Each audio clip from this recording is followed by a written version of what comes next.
It has been 7 months since the swearing-in of President Bola Ahmed Tinubu. Amidst the controversies surrounding his ambitions and, of course, legitimacy to run for the highest office in the country, Nigerians have, of course, continued to lament the hardship and economic instability in various quarters, even as the president has called for more time, stating that his administration would need to think outside the box to restore the renewed hope as promised. And, of course, Nigerians need to endure for just a little while as things get better.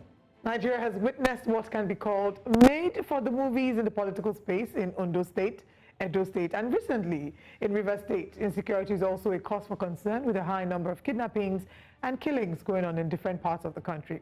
Hopes have been dashed, waiting to be resuscitated. Corruption seems to be played down as individuals have not been arrested and brought to book, apart from the former CBN governor, of course, Godwin Emefiele. And now what we're seeing here is that the subsidy funds made by the government have not been accounted for to date, and so much more. Our guest today is a human rights activist and a presidential candidate of the AAC at the recently held elections in 2023. We're joined now live in the studio by Omoyele Sowore. Good morning, and thank you very much for joining us. Thank you for bringing me. I think a soft note to start the conversation will be compliments of the season. Wow. Are you starting to feel the Christmas fever? Some have said that this will be the worst Christmas that we would ever experience as a nation. I don't even know how to describe it. I typically would feel Christmas when you go past the rural areas, and I've been in Ondo State and traveled all the way from Ondo State to Lagos. I was looking for a sign of Christmas. None. I think the Christmas this year has been embezzled by the government.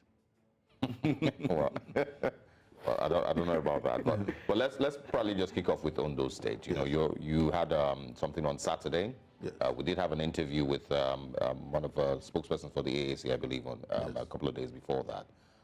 How did Saturday's event turn out? It was meant to be a protest. Akeredolu must resign. I think that's what it was tagged. So tell us about that, you know, and why that was so important to you, because Ayedatiwa, of course, you know, has been handed over, you know, power as an acting governor. The people of Ondo State, I believe, are already fine with that, you know, since, you know, someone that is in charge. Well, you know, the people in Nigeria are always fine with whatever is thrown their way. But, you know, our own level of consciousness, our conscience would not allow us to be fine with what is illegal and unacceptable to democratic practice. That is why we went ahead in Ondo State on Saturday, despite all the threats against our persons, against the program, to hold a town hall meeting to ask the man to resign. In fact, by the time we got there, we had passed the stage of resignation because it was clearly established that he's incapacitated and unable to resign, even if he wanted to. So we started saying he must go. So they've handed over power. But what is clear was that there's no instrument of handover that was transparently done. The letter sent to the House of Assembly at the state was not made public. It was not signed. And the reason we didn't have a letter was because people who were forging his signature to carry out fraud in the state at that point had been outed and probably couldn't forge another letter. So we're not satisfied with that. We still want the man, having been incapacitated, to step aside completely. And that decision has to be made by the State House of Assembly. And they're not the kind of people I'm proud of, I will tell you, to invoke what they call the doctrine of necessity, make this one a governor. The problem with an acting governor is that it's like a very, very dictatorial position because you don't have a deputy. Yes. So you do whatever you want. But if there's a substantive governor, because this one can no longer be there, then the deputy will be appointed and the full structure of state governance will be in place. All right. Even as you talk about what's happening in Ondo State, let's talk about Governor Rotimi Akeredolu's time in office and your assessment of how his time was prior to this situation. You also did mention that he never actually stepped back into Ondo State, or he never... Yes, that was my issue. I mean, when they said he's commencing another leave, a medical leave, he never returned from the first one. So the idea of a medical leave after, you haven't gone back to work, that can't happen. That's like an oxymoron. So your issue with Ondo State now, and in the way in which he's run the affairs of Ondo State, is it limited to his like you call it, incapacitation, or you do have issues with his administration? Well, absolutely. I mean, if you go to Ondo State, nothing took place there in the last 7 years that he's been in office. Nothing. There was nothing to show for it. They can't even pay cleaners who are cleaning the streets in Ondo State. But within that period that he's been gone, 7.9 billion naira has disappeared from the treasury of the state. According to what we heard, it was for security vote, but the man didn't come to work. So that's why I say that it's probably the most expensive ghost worker in Nigeria's history. Yeah. All right. We're going to probably come back to Ondo State. You know, you said you received threats. Can you clarify who? They came from the DSS. They came from non-state actors. They were threatening that they will harm us physically if we come to the state. The DSS went and convinced the DG of Akure not to give us a hold. The DG of Akure did not give us a hold until the money of the program. And then the station police there, they were driving people who wanted to come to the town hall meeting away. That, you know, they had cancelled it until I showed up because I arrived on Ondo State that morning. In fact, I thought that maybe they would divert my plane to Enugu or somewhere for some technical reasons. But I landed there and we had an event successfully. And the DSS also arrested 4 people, brutalized and tortured and detained them for 3 days without food. People were pasting posters at the Akere must resign. And then they spent time making sure that all our posters in Ondo State were torn to shreds. So it was a lot of threats, but you know, it's something that comes with the territory of the work I do. So I wasn't worried about that. I still just want to quickly touch on Ondo State again before we maybe move. What are your thoughts on Lucky Aiyedatiwa? Do you have any faith in him and his ability to be able to run the affairs of Ondo State? I don't know him. That's so strange, right? I met him just casually at an event, Kayode Ajilo's reception after he became SAN. And we greeted and he passed. And I don't know most of these political office holders in Nigeria. You'll be shocked that I have never been to the governor's office in Ondo State before. I don't know where it's located. I've never entered the building. I actually have never entered the governor's house, governor's building in Nigeria. All these government houses that people go to day and night, never been. I've never been to Aso Rock. I was going to go there when I'm sworn in as president of Nigeria. But, you know, they didn't hold the election in 2023. Well, now let's quickly then move into other things. I mean, still centered around this, you know, but I want to get your thoughts on the president's fatherly role that they have described it as, you know, intervening in Ondo State crisis and directing what should happen, and then moving on to River State, you know, and also intervening, you know, with these documents that we've seen yesterday of an agreement that has been, you know, reached with Sim Fubara and, you know, and the other parties. So let's talk about, you know, what that signifies to you. President Tinubu's intervention, and of course, you know, what's playing out in River State. It signifies complete state capture. When you have undemocratic forces deciding for the majority of our people how to run the affairs of a state from where it should not be done. Aso Rock is not the place to intervene in serious national and state matters, you know. And I think they caught that yesterday. I think it was former Governor Fashola who said it, that Tinubu has no right to intervene constitutionally in these matters. These are illegalities that are being carried out. But you know, when it comes to state capture, it's not about the people, it's not about governance, it's about resources. So, and I said this before now, when people were talking, I think it was a program I did on Sunday, or I think on Saturday night, that when Sim and Wike are fighting, they are not fighting for you. They are fighting to keep their loot and to share it appropriately. It's a loot matter. So, and that's why it's easy to resolve these matters the way you and I can be very surprised about. I knew it. I knew they will intervene because there's a lot of people in the background, in the back end, who are benefiting from the fight. There are those who are benefiting from peace and those who are benefiting from war. So all of them at the same time will come together because Nigeria is their real estate. They can't afford for the system to collapse. This is their supermarket. You know, it's just like ShopRite. So you can't afford for the shelves to be empty.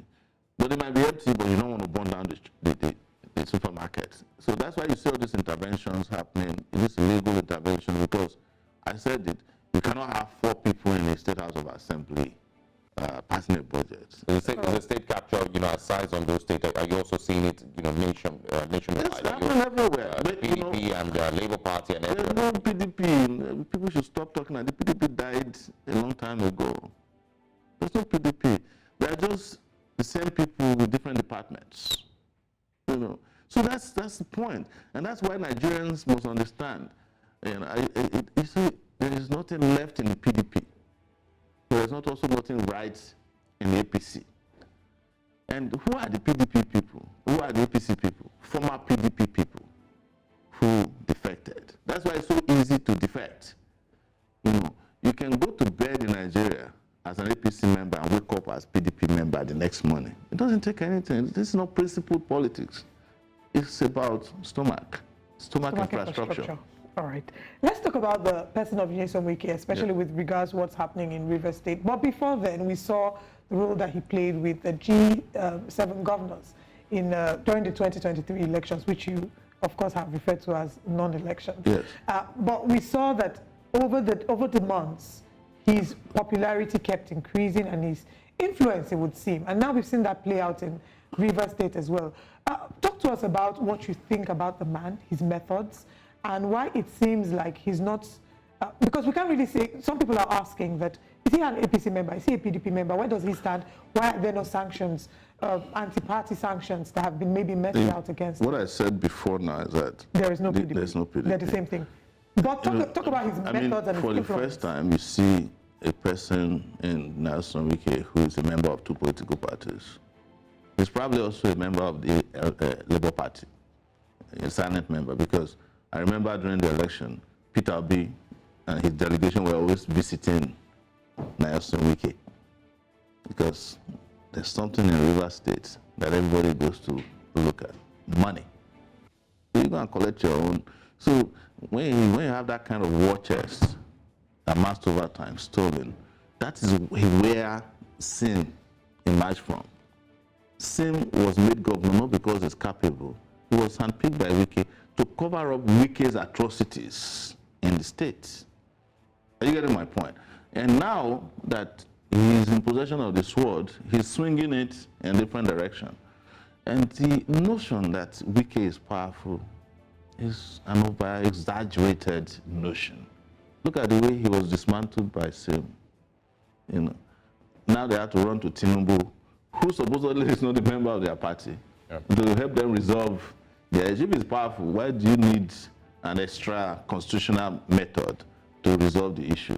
People have walked away with these members of House and those people who resign now. But the people who resigned also did not resign on the basis of principle. And they have realized that, oh my goodness, we are naked. So they also want to keep being part of it, because the moment Sim gets his own people, but they'll be driven out of the state, just like Wike drove Amechi out of town.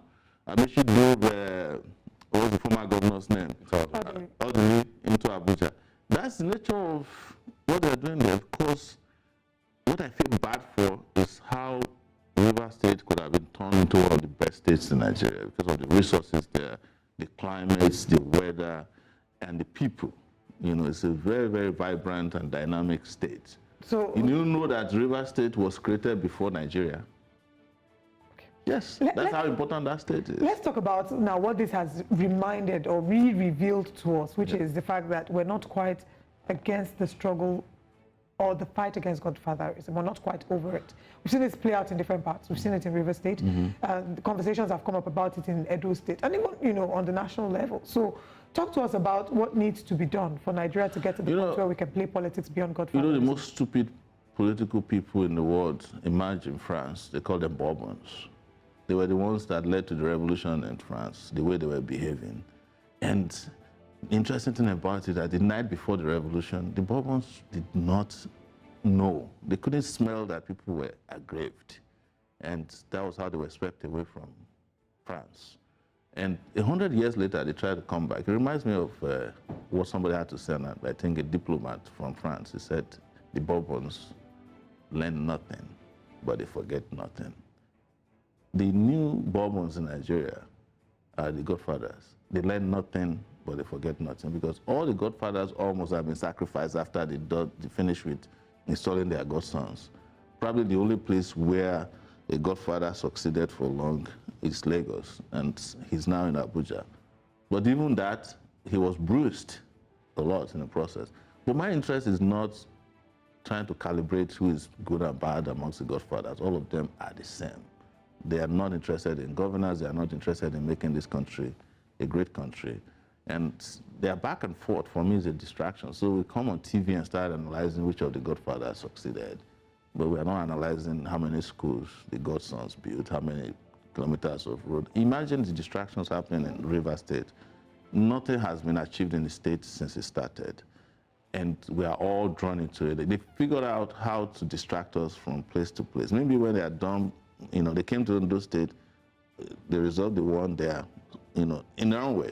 They moved to Rivers. Maybe they will be in Edo State next, because there's also a Godfather, Godson war brewing in the place.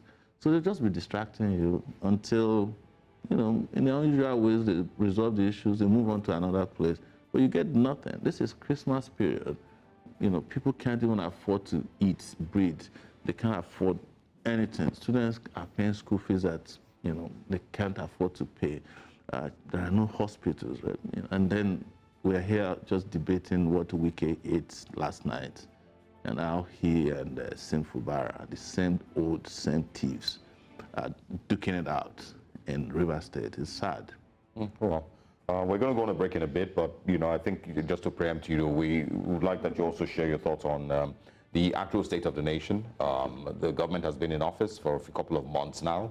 They've made promises before they came into office. They also, of course, have asked Nigerians to endure for a little while.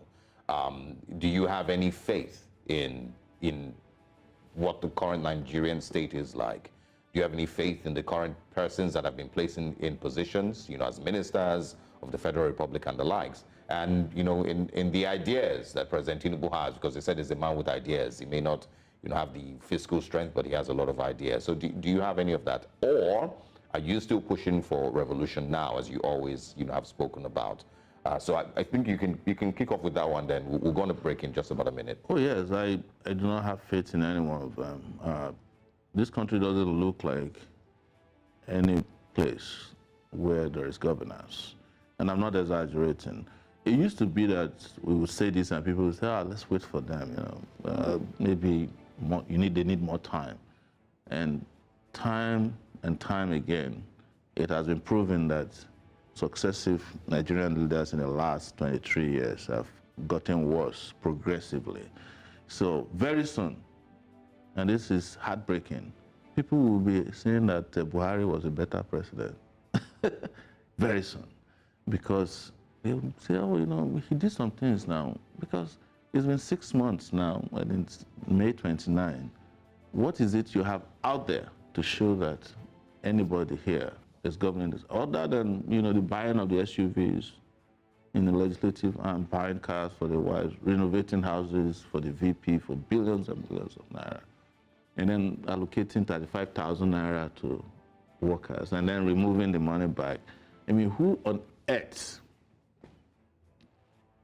it on earth that can live on 35,000 naira a month when the value of the naira has plummeted to almost 100% of what it used to be? Because as of today, naira is almost 1,250 naira to a single piece of notes called dollar. And we never would have imagined that the day would come. Yes. When we would be, seeing and that. And I guarantee you, because I predicted this, that naira will hit 1,000 naira before the end of the year. Yeah. I'm short of my prediction. I apologize. But by next year, the dollar will reach 1,500. Hopefully not. Okay. Hopefully not. Hopefully not. Yeah. Let's go on a quick break, and when we come back, we still have more conversations here with Mr. Sowore. Stay with us. Welcome back to Breakfast Central. We're still having a conversation this morning with the presidential candidate of the AAC, Omoyele Sowore, and of course, human rights activist. Thanks for, of course, joining us. Remember, you could be a part of the conversation. Simply tweet at News Central TV, and of course, share your thoughts with us. Use the hashtag NC Breakfast Central. Now, let's get more into it. Revolution now. You've been pushing this for a bit. I've seen people say, sure, stop wasting your time. Sure, no difference between him and Serap. All they do is, make noise here and there, and of course, never achieve anything.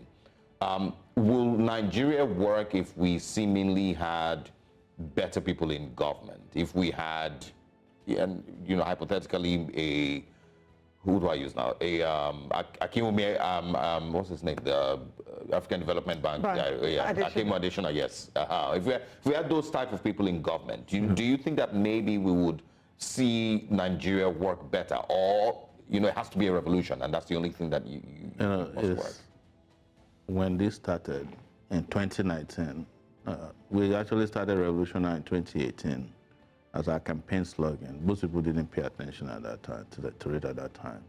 And people were saying, we don't need a revolution. In fact, the day of revolution now, which was August 5, 2019, 5 million people searched for the meaning of revolution on Google. Yeah. Yes. So they didn't know what it was. And government also was controlling the narrative that we want to burn down the country and burn down the people and cause war. All those very petty arguments. Some of them said, oh, I have my children abroad, I just want to come and burn Nigeria down and run away. So they lied that I was in Dubai to pick $100 million. When they found out I've never been to Dubai, found out that I don't even have a US passport, I only have a Nigerian citizenship, they were shocked. So, but now we've gotten to a point where the same people who said revolution was a bad idea are asking for it. But here is the problem. Now, again, you people are suggesting one of them, Akinwumi, No, just a hypothetical that's how example. Buhari emerged. Let's find a nice old former military man who is clean. He came. Now he has cleaned up the entire treasury. Then next, let's look for a former governor who has experience, who has one wristwatch. You brought one. See what happened now. The people who could have fought and installed better leadership went that way and frittered it away. When it's time to pick up the fight against the system, they said, no, we'll stay on Twitter. That's fine. And look at where we are. Now you guys are suggesting Akinwumi, because Akinwumi was a former agricultural minister in this country. Akinwumi had food after he left. You understand? So the reason why revolution is necessary is not because of good leaders alone. It's because it draws a line in the sand of what is acceptable and not acceptable anymore. And that's why the Bourbons in France, as I mentioned earlier, could not come back to power 100 years later. Yeah. Because their own style and concept of leadership is not. So leaders will emerge. But even the leaders that will emerge, no matter how good they might sound to you, there has to be consequences, there has to be certain things that cannot be done after the revolution. That's why there's nothing that can be achieved in this country politically without a revolution. Yes, revolutionary leadership like our own, we do things that will be revolutionary. If you come to Nigeria and you change the constitution, it's revolutionary. Okay. If you want to decentralize power, or restructure, it has to be a revolution, because you are not going to do it with the present crop of controllers of power in the country without dismantling that, without disruption. All right, so you're still, just to be clear, yes. My apologies, Olive. Yes. So the picture of a revolution you're painting here, yes. Like you said, it's not necessarily meant to be violent. I'm not a violent person, but, yes. But there has to be a mass uprising that is very quick and succinct and goes to the heart of what the masses define as their needs. And I think I'm going to ride on, yes. what you've just said, because you obviously clearly do not agree with the leadership style of the current administration of President Bola Ahmed. No, I don't. Now, yes. Let's imagine that you had emerged president from the 2023 yes. elections. What would you have done differently? Oh, this whole country, as of today, would have changed completely. How? In all sectors. I would have gone after the Constitution of Nigeria as my immediate concern. Change the Constitution. You have a minimum wage at this point that's 250,000 naira, so that you need a National Assembly for that. Oh, you can't afford it, but you can afford 4.5 billion naira to buy. But you would need a National Assembly to renovate the barracks. The National Assembly will also be part of the revolutionary action that has to be taken. One of them has to go. We'll need just one, instead of the bicameral, sitting duck National Assembly, expensive for nothing, good for nothing. We'll have only one. We should be fine with 81 senators. Yeah, but here's the challenge. Here's the challenge. How do you make these things happen? Because you said in that's 6 what I'm saying. it will happen either with a radical leadership or it will happen when the people force it. That's what revolutions are about. And then the people standing to say, even when they go back to sleep, you'll be afraid of them, of things to do and things never to try. You know, I wonder, I mean, Yes. you say a number of these things, but I wonder how you would have been able to effect these changes without the houses of assembly on your side. And without seeming like a dictator. Yeah. No, because the dictatorship that is happening in Nigeria is a dictatorship of a few. This will be mass-oriented action to change the country. What needs to change is Nigeria. What's not to change is the social, political, economic life of an average Nigerian.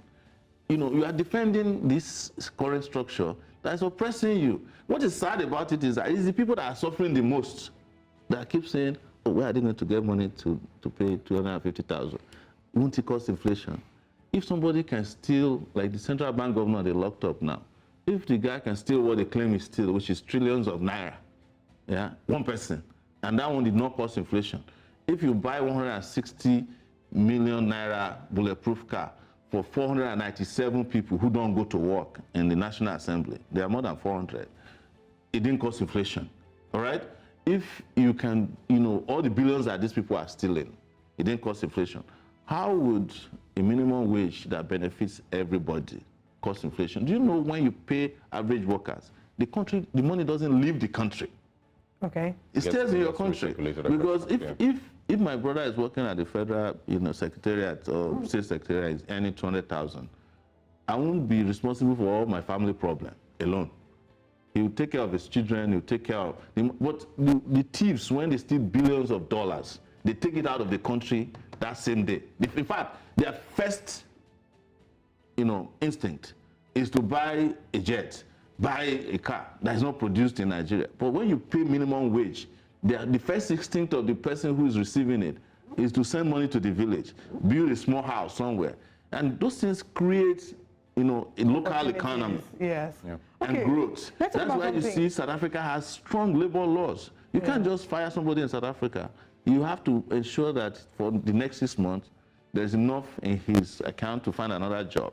But here, somebody can come here and fire everybody and lock the gate. All right. And I want us to talk about, because we're running out of time, Yes. to quickly talk about the announcement that the president made on the day that he stepped into office, that subsidy is gone. So talk to us about what you would have done with regards to that. He said subsidy is gone.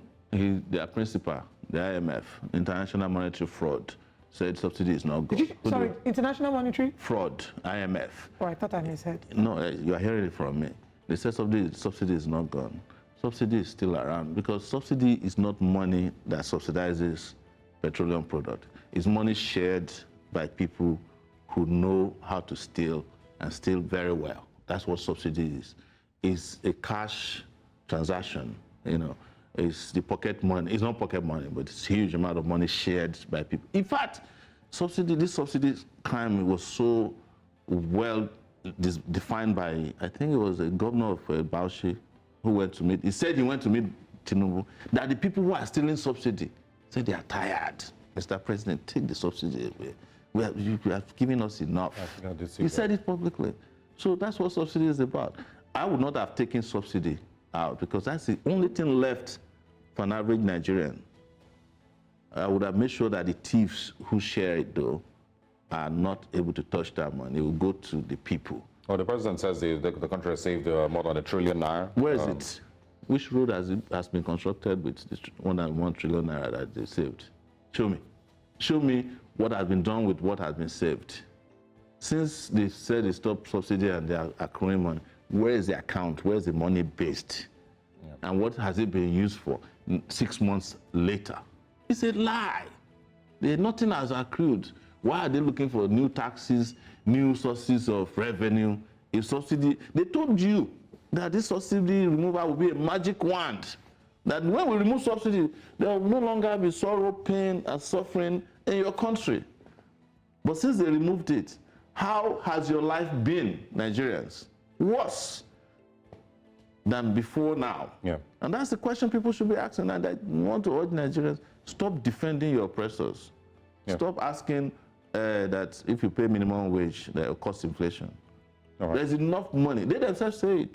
There is enough money Look at the lie they tell you that Nigeria is the biggest economy on the continent of Africa. And the budget of Nigeria is 34 billion. That of South Africa is 198 billion per year. That's what Olisa Agbakoba was telling Pabio when they were there doing that nonsense of his birthday, causing traffic in Abuja, that your budget should not be less than 100 trillion naira if you are serious about growth. Because that's what you need to fix the economy. But they spend 100 trillion naira on themselves annually. My state governor that is incapacitated, he can't even go back to Germany because he can't fly anymore. His health situation can't even allow him to fly for 6 hours back to Germany. But the man has spent over $20 million on his health alone. $20 million converted to naira is enough to give Ondo State a first-class hospital. So what's wrong with us? $20 million is quite a lot yes. of money. How do we get these figures? You divide $7.9 billion. Oh, wow, I mean. Just start the maths from there. Yeah. Yes. Well, anyway, do you know how much it costs to rent a private jet to fly somebody from Germany? It costs an average of $12,000 per hour, minus value added. Every airspace you are flying over, you have to pay the country. And if it's an air ambulance, it costs twice that amount. Yep. So you just one trip out of the country. And how many governors are doing that? The president does that. To pack the Nigerian jets, when you go for all these jamborees, it's about $5,000 per night in Europe. I don't know what obtains in the Arab world, but it probably won't be different. All right, but we're almost out of time. Yes. I would like that you also, speak with regards, your thoughts on the average Nigerian, that wants a better Nigeria. Nigerians did give, I believe, all that they could during the elections, hoping that they would be able to put, a choice candidate in office. I'm guessing, that was eventually done. They got the candidate that they voted in office in 2023. Well, the question is not if they got a candidate they didn't vote for in 2023, because they voted, but their votes were not counted. That's why we need a revolution to solve these problems. We can't keep having elections that are held with billions of naira every season, every 4 years, and the results don't tally with our expectations and our decisions. That has to stop. Yeah. And it cannot stop just by wishing it away. Prayers cannot do it for you. So you don't think help you with elections. So do you think that the average Nigerian is serious about change and the change that they need? It's not debatable that they are serious about change. What is debatable is what they are doing to change their objective conditions, because what they are doing currently would not make it happen. Yeah. All right. So that has to be escalated to a different level. And of course, you did an attempt to, of course, be a part of Nnamdi Kanu's court case a few days ago. Tell us about that experience, and where Nnamdi Kanu currently stands in the whole conversation in Nigeria. My position is that it was criminal to extraordinarily rendition him, kidnap him in Kenya, and the Supreme Court has agreed now with that position. But what is bizarre is that the Supreme Court will accept that an illegal process of prosecution is taking place and cannot take a decision to say, look, this should end once and for all. Grant him freedom, because that's what the lower court did. So I've been going to court since he was kidnapped from Kenya, and I'm using the word kidnap because that's what happened. But this is not the first time. Each time I go to court, I was attacked. It used to be that the Buhari people would bring thugs there, they would beat me up, they broke my car at the time. One brought a dagger when they nearly stabbed me. All these things were captured on video. But the press also suppressed some of it. They get the press not to report some of these things. So you cannot resolve the Nnamdi Kanu issue with force. It has never, ever happened before that you can suppress the aspiration of a people to become free. If Biafrans, as he likes to call them, want out of Nigeria, and Nigeria don't want them to leave, you have to sit down with them and negotiate it. And they have asked for a referendum, which in my view is peaceful. Do I believe that Nigeria should break up? Probably not, because I think that even Nigeria is too small. We need a united Africa. The same thing you have the European Union, the United States, because the bigger we are, the better. So we can control our destinies, our economy, and resources. You know, and I've told Kanu himself that we should all work together to overthrow the old system and bring together a system of people of like minds that can fix Nigeria. Do you know why? If Biafra secedes from Nigeria today and they are doing well, the problem of Nigeria will follow them there. Even me, I will go and seek asylum there if it's a better country. So the place will be overwhelmed by its surrounding problems. But if you fix Nigeria, you too in your Biafra can be at peace. What the Easterners are looking for is development, is progress. You know, I used to say this, and this is important, that it's not only Nnamdi Kanu that wants to secede from Nigeria. A lot of Nigerians are mentally seceded. They just can't leave yet. And you can see that with the Japa syndrome now. All right. Everybody that can leave is leaving. They are seceding. Okay. And the moment they leave Nigeria, the first thing they do is to renounce their citizenship. In fact, you see some of them at the airport in Canada, they will go and carry the sand there, put their hand on the floor and look back and say, I'm not going back there. Would you ever get another citizenship? Never. I lived in the US for 20 years. I was entitled to citizenship for only 4 years. I think I like punishment, Nigerian punishment. Okay. On a final note, we've run out of time. Please, as quickly as possible, maybe in 30 seconds. You've talked about the court not being able to take a stand as regarding Nnamdi Kanu's case. Yeah. Do you, and I know you're a human rights activist, always fighting for things to be done according to the law. What are your thoughts on how the case of Godwin Emefiele was handled? Oh, you know, I mean, I've revealed this, but I'll say it on your show. Emefiele was responsible for my ordeal in 2019. He paid for everything. He even sent a message to me to that. And I told him that, you know, the breakfast will go around. Let's come to that. But I do not support indefinite detention of anyone. But in this case, he's now been granted bail. He has not been able to meet the bail conditions I had. But I think it's deliberate. He doesn't want to come out of detention only to be rearrested again. So, because he has a heart disease, just like most people his age anyway. So he's managing his heart condition in prison while they carry out their own negotiation. This is a disagreement between the looters. You know, he looted too much, you know, and then he was getting politically, you know, too active. That idea of changing the naira is a crime in the world of criminals. You know, you don't turn the economic tap off in the middle of the game. That's his crime. He's not being detained or being prosecuted or persecuted because he's a thief. They are doing that because he was too audacious as a thief. Mr. Omoyele Sowore, thank you very much for your time with us and for exploring some of these conversations. I will look forward to having you again. Thank you so much.